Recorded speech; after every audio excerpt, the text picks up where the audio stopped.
Aha, it is 2 o'clock. Can you hear at the back? Yes. Yes. How's that? Everyone here, if you just put up your hand if you can't hear.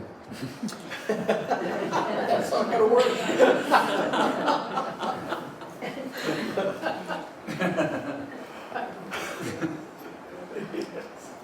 Thank you. First of all, I'd like to welcome you for coming out on this, what I will call a bleak afternoon.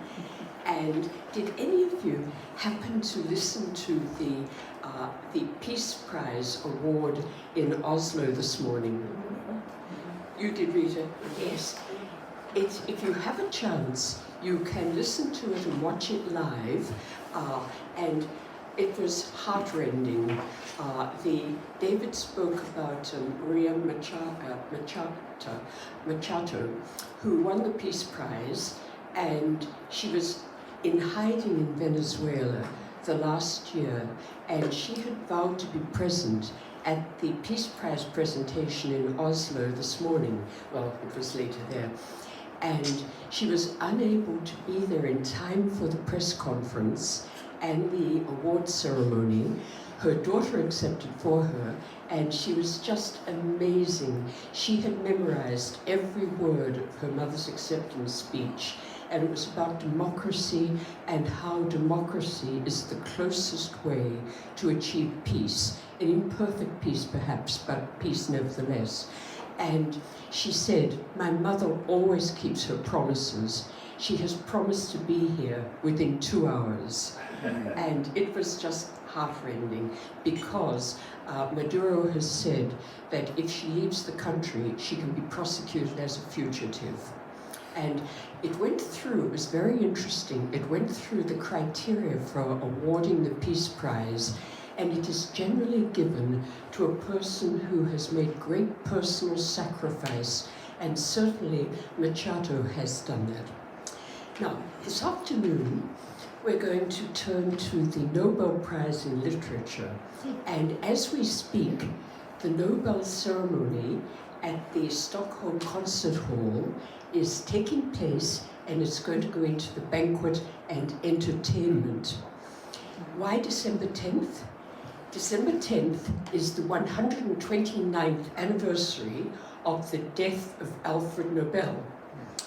And I thought it would be very interesting to look at why the Nobel Prize in Literature is awarded for outstanding literature in an idealistic direction that is of the greatest benefit to mankind. It's not just the best writing, it's in an idealistic direction.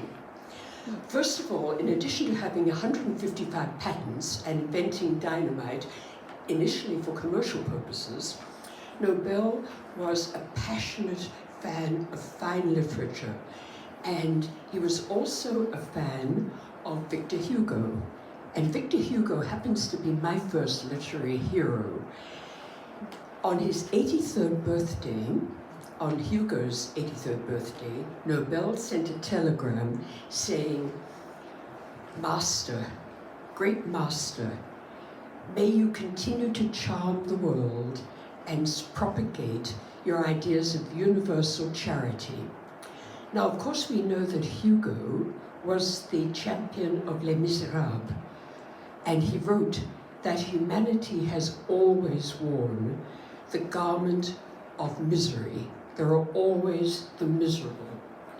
He defines miserable as social outcasts, and we're going to take a look at the Nobel Prize and how, by and large, the winner has championed Les Miserables, the social outcasts. So far, there have been 122 Nobel Prizes awarded, and of those, only 18 have been to women.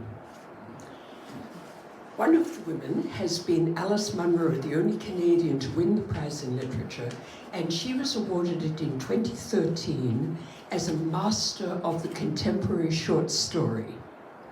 Now, this pathetic lack of women in the Literature Prize has been addressed in the past 6 years where 4 of the winners have been women. The youngest award winner was Rudyard Kipling, 41, and the oldest, Doris Lessing, 87. And I thought it would be very interesting to take a look at the past 6 years of Nobel Prize in Literature winners and see if we can track this theme of idealism and of championing social outcasts. So let's start in 2019 with the Polish writer Olga Tokarczuk. And she doesn't exactly champion social outcasts, but she looks at the impact on our lives of borders.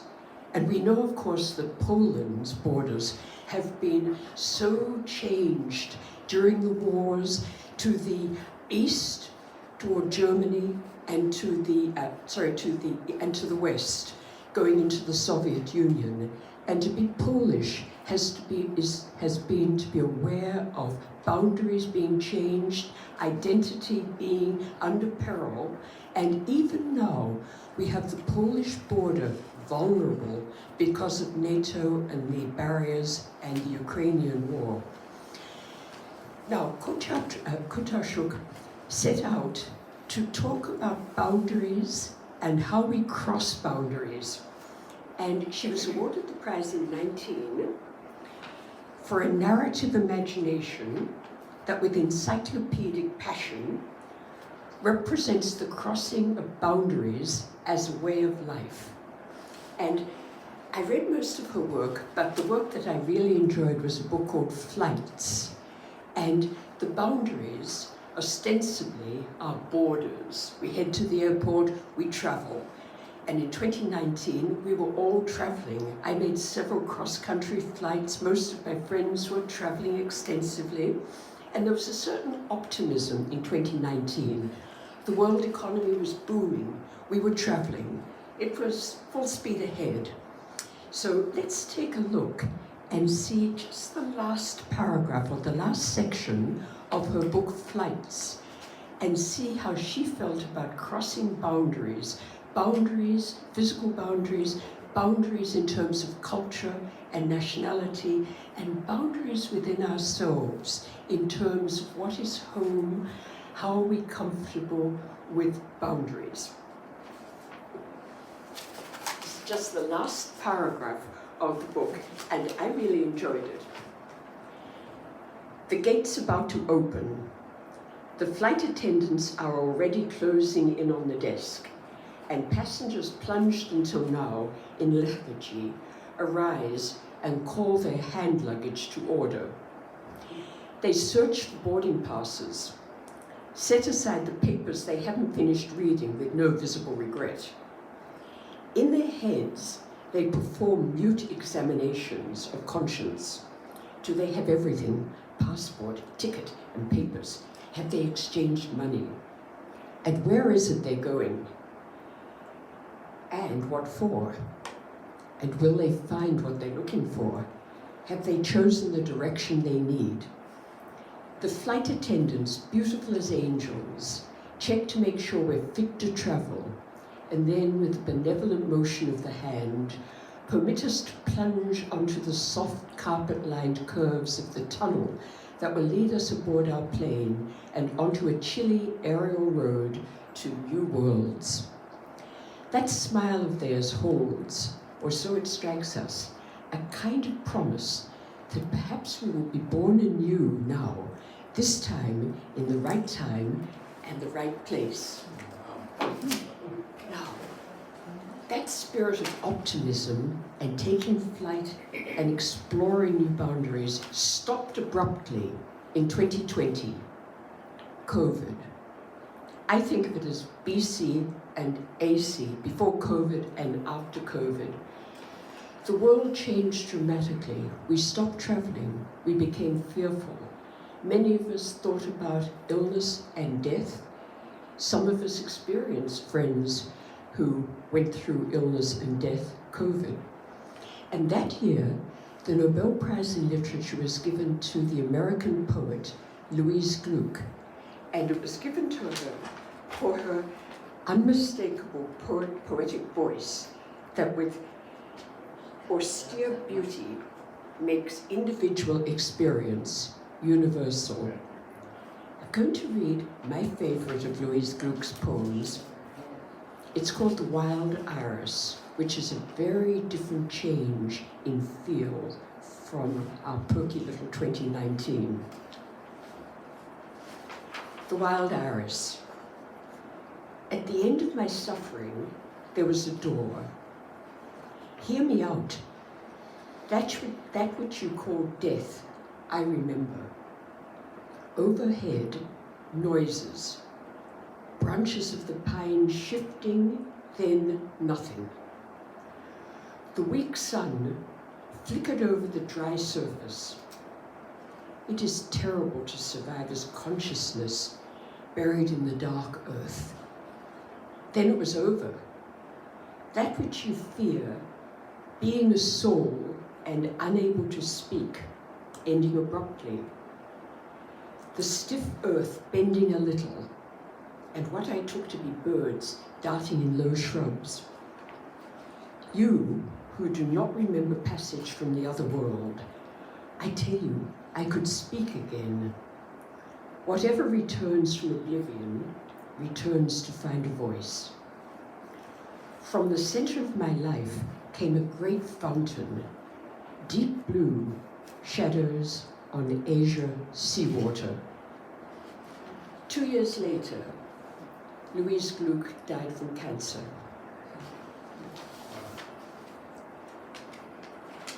"2021 was in many ways the year of the refugee, another of the social outcasts. We had in that year 632,000 people fleeing Syria to Europe.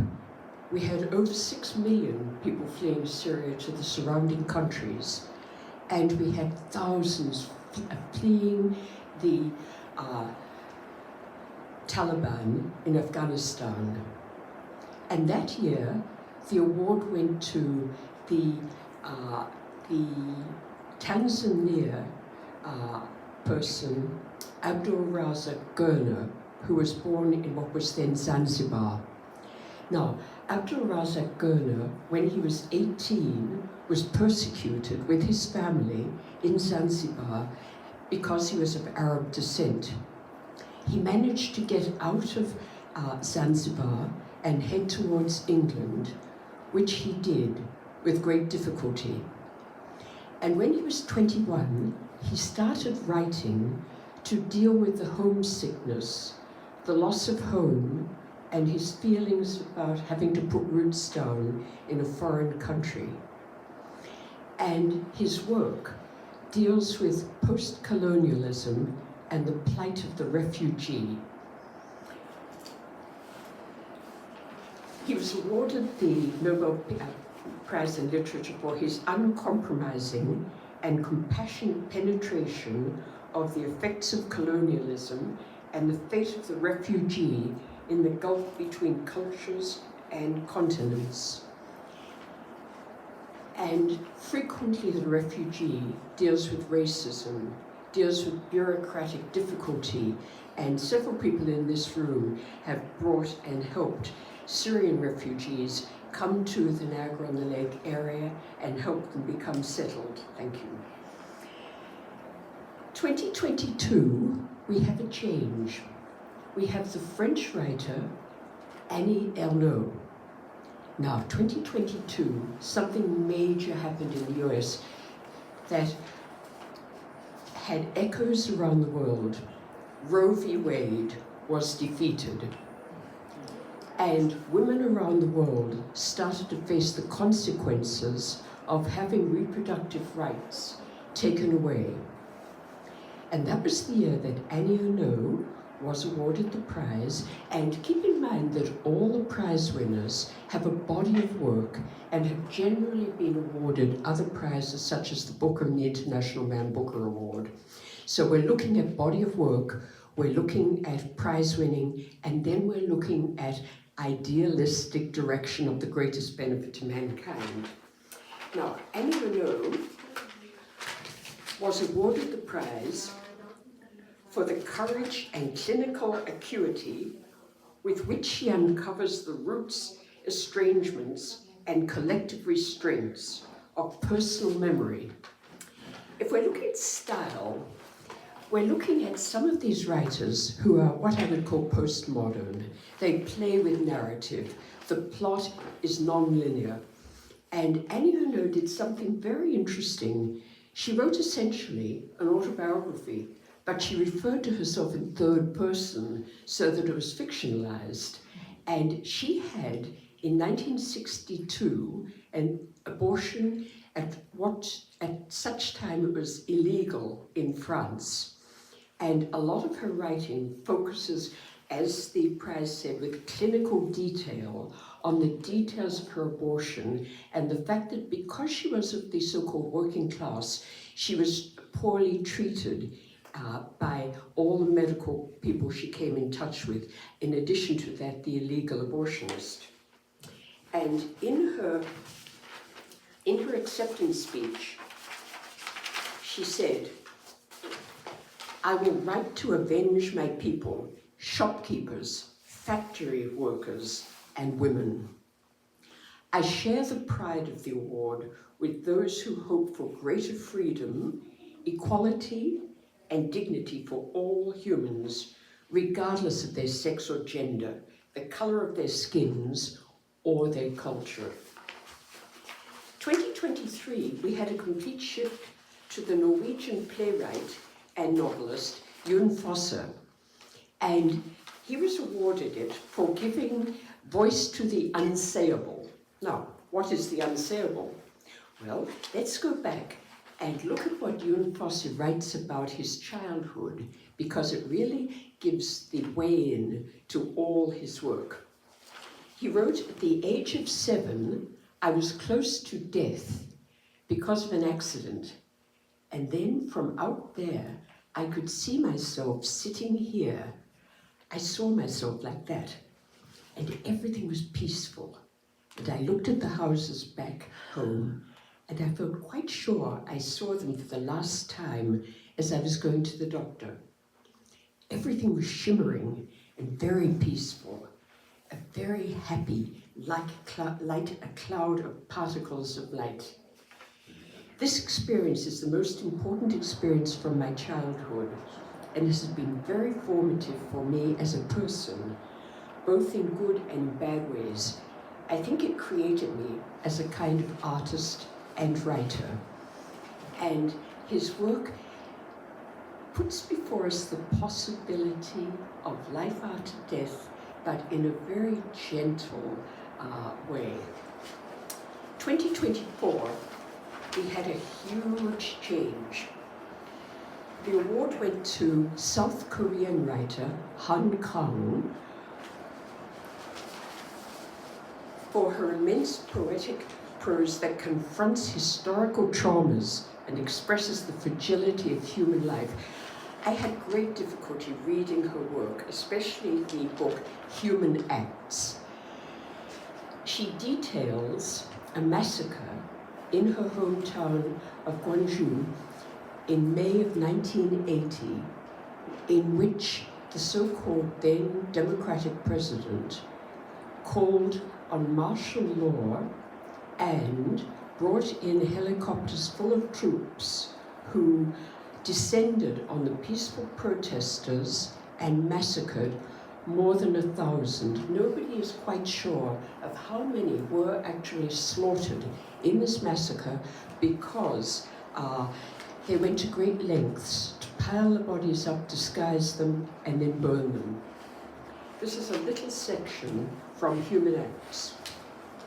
On one occasion, the bodies of 10 people they just piled up seemed to be missing their heads. I thought they'd been decapitated. Then I realized that, in fact, their faces had been covered in white paint, erased. Now, last year was a case where the pen, I believe, was mightier than the sword.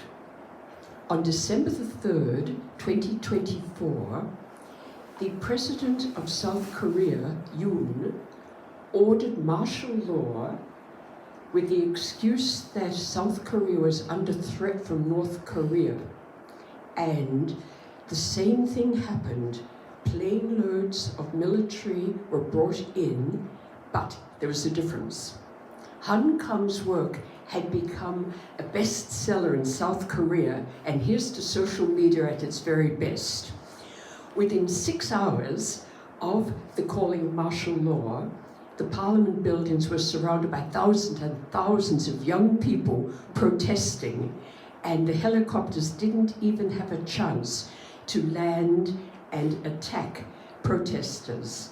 And we all know what happened. Yoon was kicked out, and he has been impeached and replaced by Democratic President Lee. And Han Kang is generally said to have been the cause of this rapid response of young people. Now, we come to this year. And the winner this year is the Hungarian writer Laszlo Krasznahorkai. And Susan Sontag, when she was alive, called him the master of apocalypse. And I read 3 of his books, War and War, The Last Wolf, and the one we're going to read from today. And when I opened the last book and saw in the frontispiece the words, "Hope is a mistake," I thought, oh dear, I'm going to have to go back to All Creatures Great and Small, if not exactly Winnie the Pooh. I have to point out that David's in my home life from October the 8th, when the awards are announced, until December, revolves around the Nobel winners. So Hope is a Mistake really didn't bring a great deal of joy to our dining room conversations. However, the award was won for a compelling and visionary oeuvre that, in the face of apocalyptic terror, reaffirms the power of art. Now, we're going to try to focus on the art and less on apocalyptic terror, but we do have to look at the work.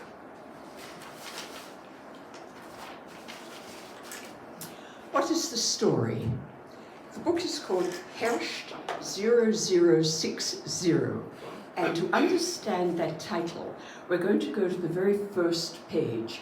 Let me point out the style of the book. This is truly postmodern because in the 405 pages, and yes, I counted, there are a few commas and not one single period. So it's a little bit like plunging into a labyrinth, and I would come up for air and beg for mercy. Let's take a look at the opening page. Then we'll talk a little bit about the character. The protagonist, if you can say there is one in this book, is a young, in his early 20s, we assume, orphan, Florian Herrscht. And he has been rescued from the orphanage and an institute by a man who is referred to as the boss, who appears to be the leader of a neo-Nazi gang. This is contemporary. And Florian is simple-minded in terms of trusting and being very appreciative.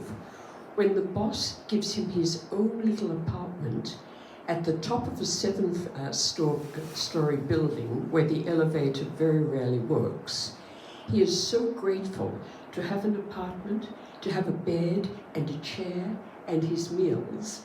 And he doesn't realize that he's been taken out of the institute because he's tall and has superhuman strength, and therefore is going to work for the boss, cleaning graffiti of public buildings. So, let's meet Florian. Angela Merkel, Chancellor of the Federal Republic of Germany, Willy Brandtstrasse, 10557 Berlin. That was the address he wrote down.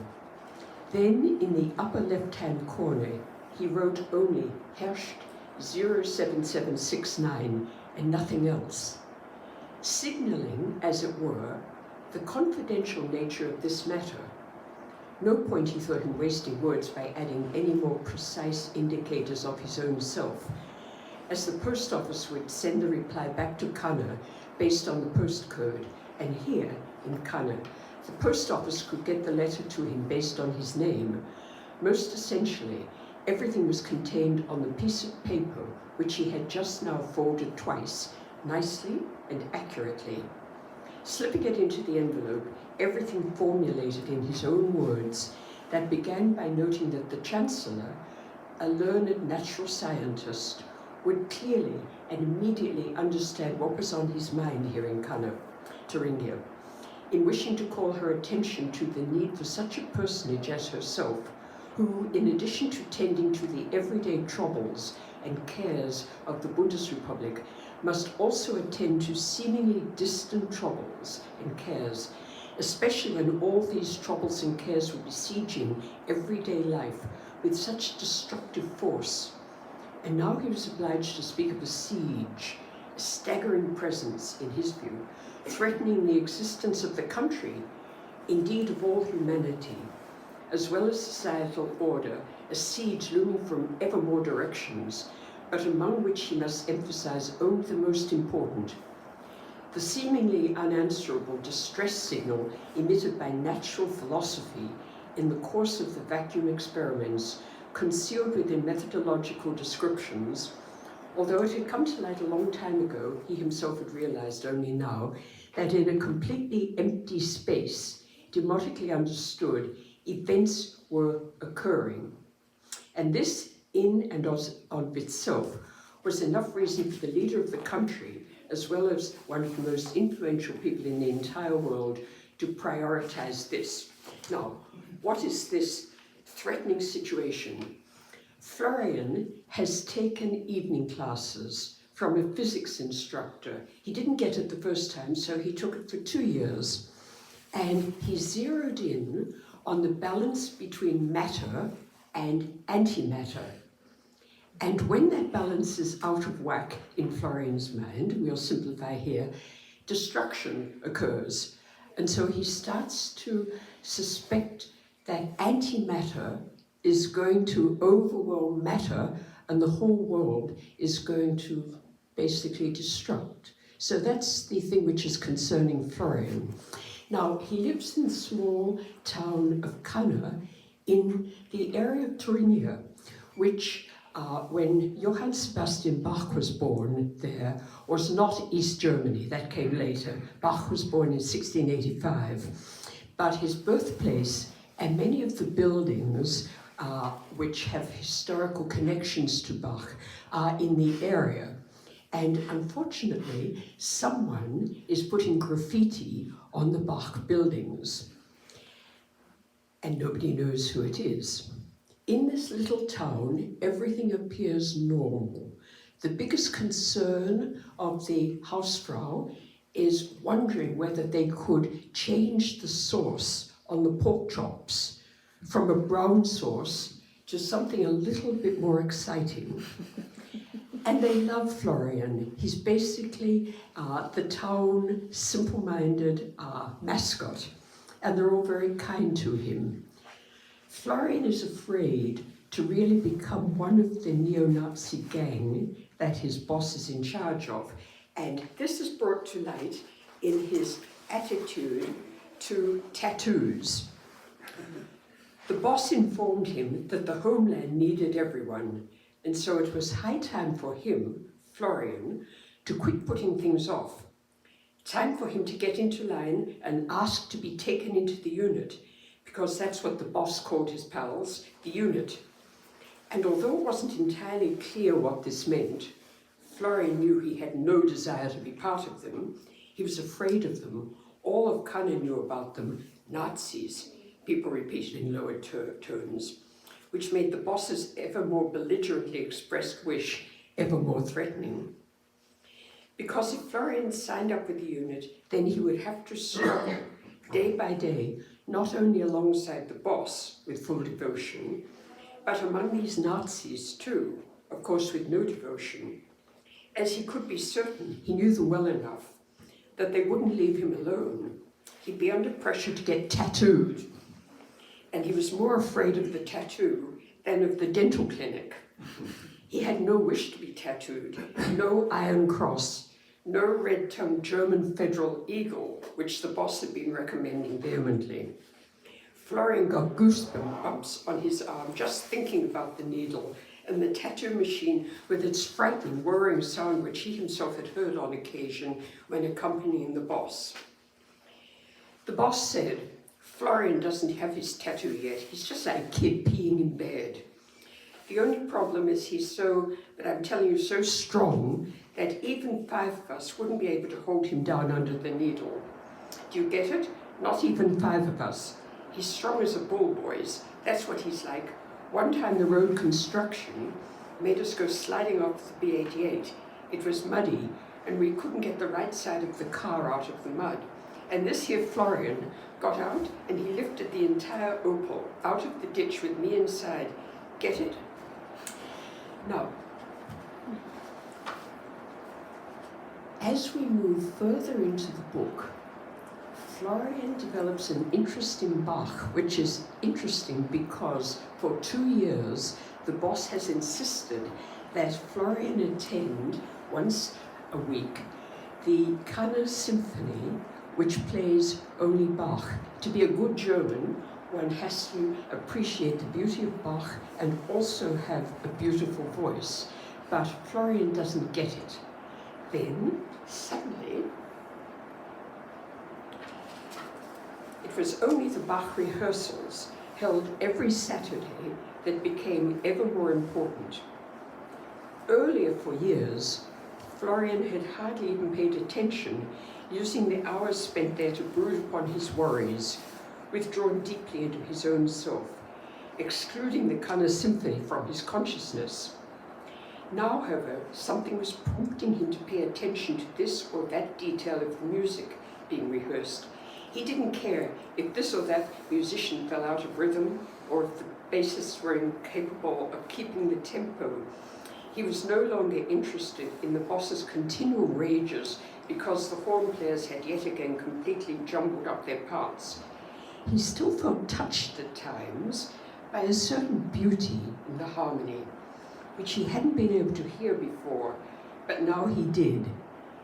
And perhaps it was because he had lost a friend, and something in his soul had cracked open, and through this fissure, any kind of solace could easily slip in, and some of the motifs, when the instruments succeeded in harmonizing, were truly comforting. Now, it's just as well he has comfort, because things start to go wrong in the town. A pair of wolves descends into the town and viciously attack 2 of the residents of the town. And traditionally wolves do not attack humans. And the wolf, in Krasno Hokai's work, represent a more innocent, more connected to nature world with more natural order. So it's quite significant that wolves come into town and attack. And shortly after this, there are several explosions in town which kill people, and a fear descends over the town.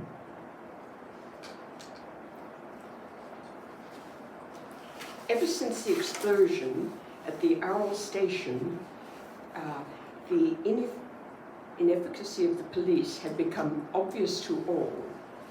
The news had been spreading, even this afternoon, that it was definitely no accident.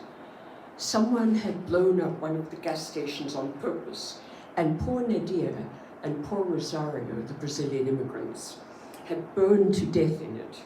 But well, who? People asked. Not each other, but themselves. And they didn't dare go to the funeral. They only kept asking themselves at home, well, who was this monster? Who was so despicable? Who would descend to committing such a horrific deed, and why? And sleep did not come to them for a long time. They were afraid that as they turned over in bed, they would fail to hear that suspicious rustling sound alerting them to leap out of bed and run down to the basement, because this was the plan of most of the residents of Cana when hell broke loose again, to jump out of bed and run down to the basement, because if there had been one explosion, there was going to be another.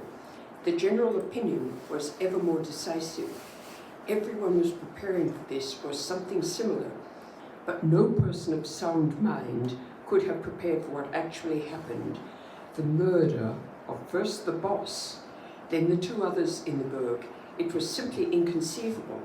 The residents of Cana said to each other with sleepless eyes, murders didn't happen here, never, as even Thurston, the school janitor, kept asserting to his wife. Although he didn't really have to, because his wife knew this too. Thurston was stating the obvious. And although he could not deny that he had pangs of conscience, from that day on, he didn't go back to work.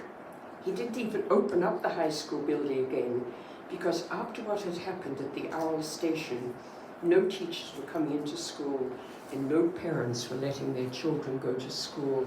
And the atmosphere of fear builds and builds, and one by one, all the members of the neo-Nazi gang are taken out. Now, there is a strange reference in President Hawkeye's books to wolves and eagles. These two are symbols of the mighty natural world. Florian runs away. He has a discovery about the boss which destroys his trust in the boss and leads him on a rampage to correct things and take out all the neo-Nazis with his superhuman strength. He runs away, he lives in caves, he lives in gardens, he hides, and an eagle suddenly becomes his companion. Now it was as if the eagle were waiting for him again, and as he set off, the eagle accompanied him, circling slowly overhead. When Florian stopped, the eagle, spreading out its enormous wings, alighted with slow circling movements on a nearby branch or fence, just as it had done when it had first emerged in the air above Florian. It always followed him, always remaining close by, so much so that one time, when Florian in Friedrichsrode took refuge in one of the abandoned Mariensglasshöhle caves, relatively close to the surface, the eagle tried to follow Florian into the cave, but he chased it away, although he did so in vain, because the eagle stayed near the cave. It persevered, and for a while Florian was uneasy when, as he went out for food supplies every second or third day, the eagle immediately soared up and followed him, no matter where he was going, so that after a while he stopped worrying about it. Moreover, after 2 or 3 weeks, Florian began stealing baked goods, or whatever he could, for the eagle as well. Before it went back into the cave, he always left the eagle a roll, or whatever he'd been able to get by the mouth of the cave, so that now, when he was leaving this hiding place for good, his first order of business was to look up and search the sky. But he didn't have to search too long, because within a few seconds the eagle rose from the top of the tree and began circling, according to its wont, high above Florian's head.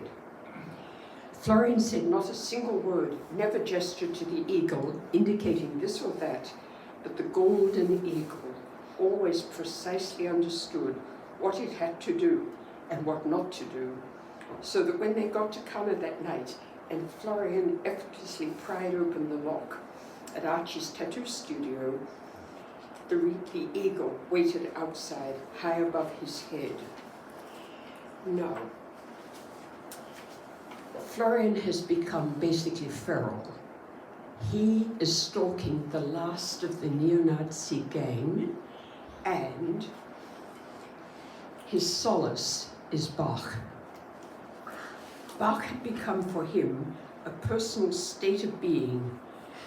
Namely, he was no longer hearing Bach, he was inside Bach, In his own brain, he could no longer separate himself from the music he heard continuously, and so he no longer had any need to start playing the Matthaus Passion or the chorale themes, because the Matthaus Passion and the chorale themes resounded in his head regardless. Every work of Bach's he'd ever listened to, all the music he downloaded, never stopped resounding in his head. Merely because he wasn't pressing the play button on his laptop, he lay in the gentleness of May on the hillsides abundantly overgrown with shrubs, or deep in the woods well hidden from the world. And he listened to all Matthaus Passion and the chorales and the orchestral sonatas and the suites and the partitas and the cantatas and so on, and he thought that the remedy for the Last Judgment perhaps did not lie in science or the politics it had given rise to, but that the remedy lay wholly and singularly in Johann Sebastian Bach. The path to Bach led through the structures of his works, and these structures were perfect. And therefore, if the structures were perfect, then the themes built upon them were also perfect. And if these themes were perfect, then the harmonics embodying these themes were also perfect. And if the harmonics embodying these themes were perfect, then every single note was perfect. The conclusion that Florian reached in these tranquil moments, minutes and at times hours, was that in Johann Sebastian Bach there was no evil. Well, and this could be set against inevitable seeming danger. The art of Bach simply was lacking in evil. It had been created by Bach and it could not be destroyed, as opposed to the universe. And there was nothing in the work of Bach that was accidental, not in that period before those works were made, but from the moment that they arose, no and no. There was no contingency here, and there never would be, no change, because Bach was a stable structure and would remain so for all eternity. Something like an ideal, like a fairy tale crystal, like the surface of a drop of water. Its stability indecipherable, its perfection indecipherable, and of course this could be described, but it could not be grasped, because its essence sidestepped the movements of the spirit that attempt to grasp it, because there are things of which we are not capable, thought Florian's brain, and that is natural, and yet for us to understand why there is no essence of the perfect. This is why we must say that the perfect merely exists. But if it lacks essence, then only wonder remains to us. This is what Florian's brain was thinking. Then once again his muscles took over. He came out from the depths of the woods or from among the hillsides abundantly overgrown with shrubs. Now, I think we need to focus on the beauty of Bach, because the ending of the book builds to a horrific apocalypse. And I'm not sure that any of you are going to read it, so I'll give a spoiler alert. But in the end, Florian is wounded and he is bleeding to death. The wolves have been blinded, and I'll read you the last little section.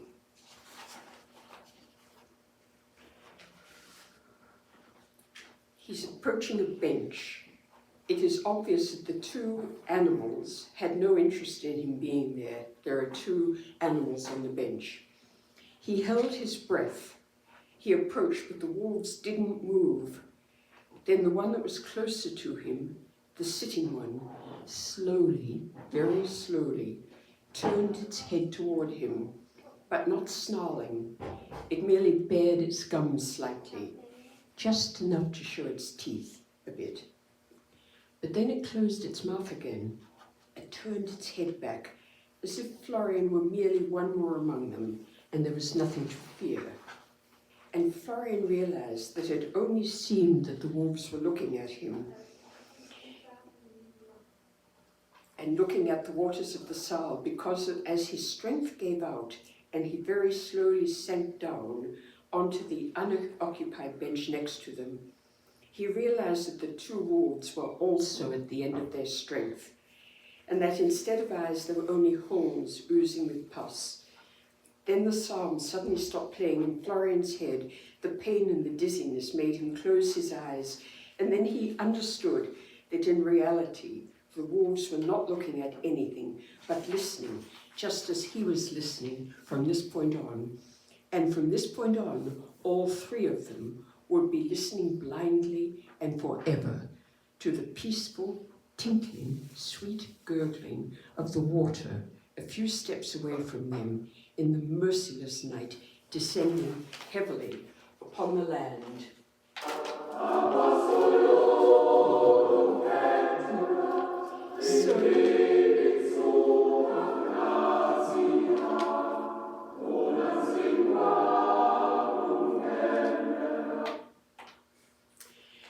So it's a challenging, a very demanding book.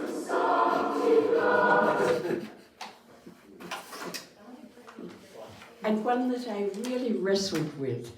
It wasn't until my second reading that I decided that yes, we could transcend the apocalypse of the book and focus on the enduring beauty of art, for which Krasznahorkai was given the prize in literature. It's a difficult idealism to come to her from the book, watching a society, a community dissolve, and fear coming in, and violence coming in, and people turning away from each other, afraid of each other. And interestingly, Krasznahorkai said that the changes, the right-wing changes in Hungary now don't just reflect the government and the politics, but the people have given up. And in the presentation of the Peace Prize this morning, one of the things in the acceptance speech was that democracy, although imperfect, is the only way to peace, and it's up to each one of us to care for each other, for the community, and support these principles of peace. And the book, I think, does have the very strong message that if we don't, then the world, with its wars and its starvation and its refugees, is on the verge of perhaps nothing quite as apocalyptic as his book, but an apocalypse. So thank you so much, and we're open now to any discussion, questions and comments. Have any of you read any of his works? No. It's not something I exactly recommend. I reviewed books for the Globe and Mail for 5 years, and I had a policy that I would not review a book that I didn't essentially like, because writers are so vulnerable, the egos are so fragile, and it didn't seem fair to review a book. With the Nobel Prizes, I don't have the choice. I'm not sure that I would recommend the book, but I see the point and I see where it is going. But it is a very difficult read, and I personally read it with a few more commas and pauses than the actual text.